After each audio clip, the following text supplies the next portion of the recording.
long time, we are continuing with this episodes. Today again we have appeared here with another episode of Calcutta Killings. Now first of all, I would like to thank to each and every one of you to view us, to hear us on behalf of Dr. Shyama Prasad Enlightenment Federation.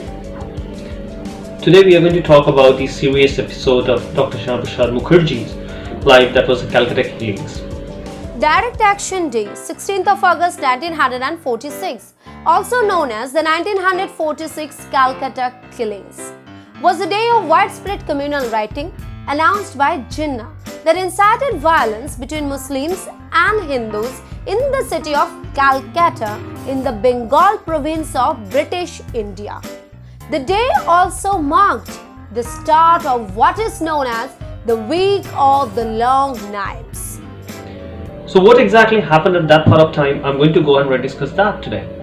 In 1946, the Indian independence movement against the British Raj has reached a pivotal stage. British Prime Minister Clement Attlee sent a three-member cabinet mission to India aimed at discussing and finalizing plans for the transfer of power from the British Raj to the Indian leadership. After holding talks with the representative of the Indian National Congress and the All India Muslim League, the two largest political parties in the Constituent Assembly of India, on 16th May 1946. The mission proposed a plan of composition of the new Dominion of India and its government. The Muslim League demand for autonomous and sovereign states in the northwest, and the east was accommodated by creating a new tier of groups of provinces between these provincial layer and the central government. The central government was expected to handle the subjects of defense, external affairs and communication. All other power would be relegated to the groups.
Were the two largest political parties in the Constituent Assembly of India in the 1940s.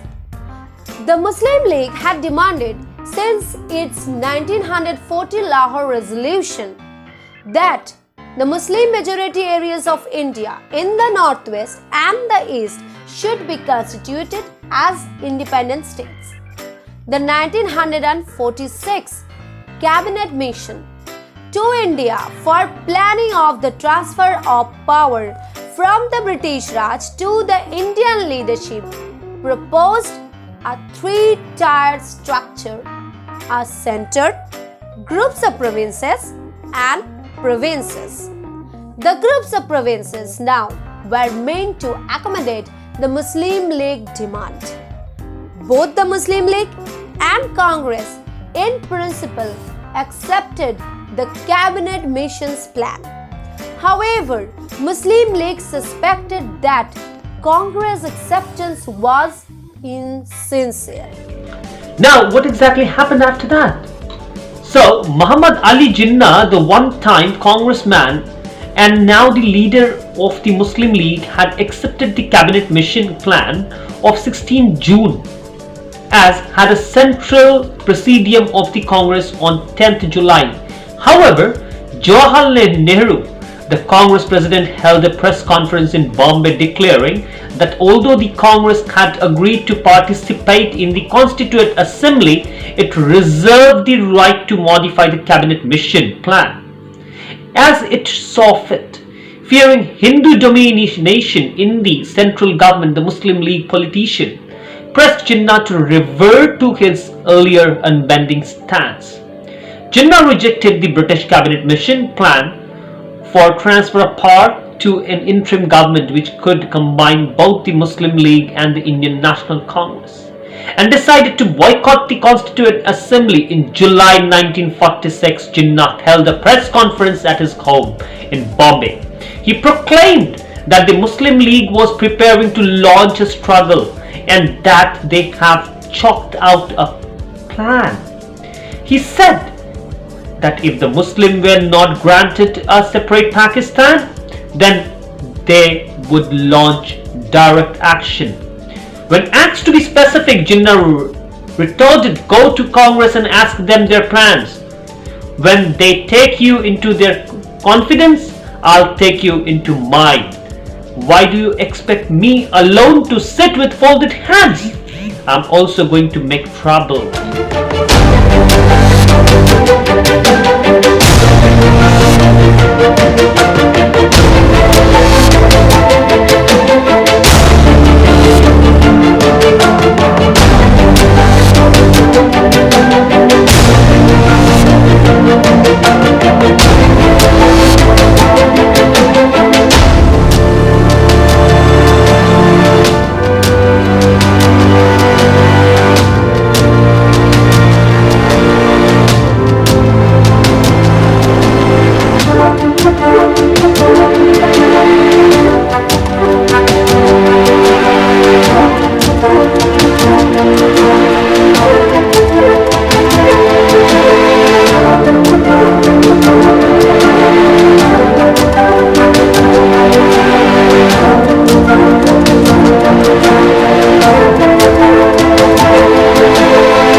In July 1946, it withdrew its agreement to the plan and announced a general strike on 16th of August, terming it Direct Action Day to accept its demand for a separate homeland for Indian Muslims out of certain northwestern and eastern provinces in colonial India. Calling for Direct Action Day, Muhammad Ali Jinnah, leader of the All India Muslim League, said that he wanted either a divided India or a destroyed India. The next day, Jinnah announced 16th August 1946 would be the Direct Action Day and warned Congress, "We do not want war. If you want war, we accept your offer unhesitatingly. We will either have a divided India or a destroyed India." In this book, The Great Divide, H.B. Hodgson recounted the working committee followed by the calling of Muslims throughout India to observe 16th August as Direct Action Day. On the day, meetings would be held all over the country to explain the League's resolution. These meetings and procession passed off as was manifestly the Central League leaders' intention, without more than commonplace and limited disturbance, with one vast the strategic exception. What happened was more than anyone could have foreseen. So this is what exactly the Calcutta Killings is all about, which I have spoken today. That is in 1946 by Jinnah. And this happened during the life of Dr. Shyama Mukherjee.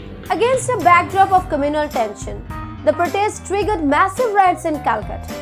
More than 4,000 people lost their lives and 1 lakh residents were left homeless in Calcutta within 72 hours. This violence sparked off further religious riots in the surrounding regions of Noakhali, Bihar, United Provinces, modern Uttar Pradesh, Punjab, and the northwestern frontier province. This event showed the seeds for the eventual partition of India. You will be hearing us more in further episodes, right, regarding this Calcutta Killings, because this is one of the interesting topic, right, when it comes to these Prasad Mukherjee's life. This is one of the very important episode what we are continuing these days. So that's all from my end today, and you all know that today is again a Republic Day. So Jai Hind, Jai Bharat, love you Bharat.